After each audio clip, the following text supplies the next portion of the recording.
In space, no one can hear you complain about megapixels. I'm Bridget Carey, and this is your CNET update.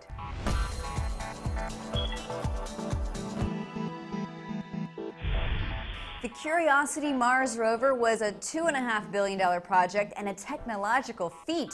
But as images come in from the rover, everyone's buzzing about how the camera is just 2 megapixels. Why would NASA send up a camera that's not even as good as the one on my phone? Well, there's quite a few factors. For starters, the designs were proposed in 2004, when 2 megapixels and 8 gigs of flash memory sounded pretty good. Then it had to go through lots of tests to see if it could handle the Martian environment, because you don't just switch a camera midway and redo all that expensive testing. And then there's the issue of data. More megapixels, the larger the file, and that makes it harder to send back to Earth. Plus, the computers have to transmit other data to NASA besides those pretty pictures.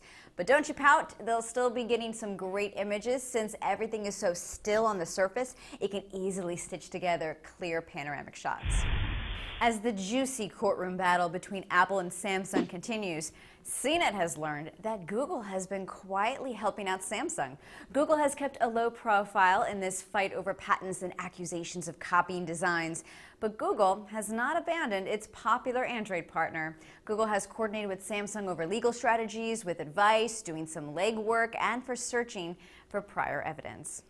You've been hearing about NASA's successes with the Mars rover, but NASA also made news for a failure. The Morpheus lander crashed and caught on fire during an experimental launch. Morpheus is a vertical takeoff and landing spacecraft. It's designed to land 1,000 pounds of cargo on the moon. But back to test she goes. You win some, you lose some. If you're used to the term Metro as a way to describing the new look of the block-style interfaces in Windows, well, time to drop that term, because Microsoft will no longer describe something as having a Metro design because it's clashing with a European partner that just also happens to have Metro in its name.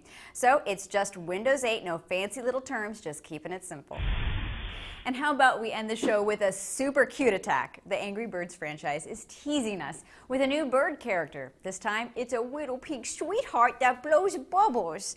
But even when she gets angry, it's adorable rage. Rovio is keeping quiet, though, on when she'll make her game debut. That's your tech news update, but if you crave more details, just pop on by the blog, cnet.com/update, and there you can also sign up for our newsletter to keep you in the loop. From our studios in New York, I'm Bridget Carey.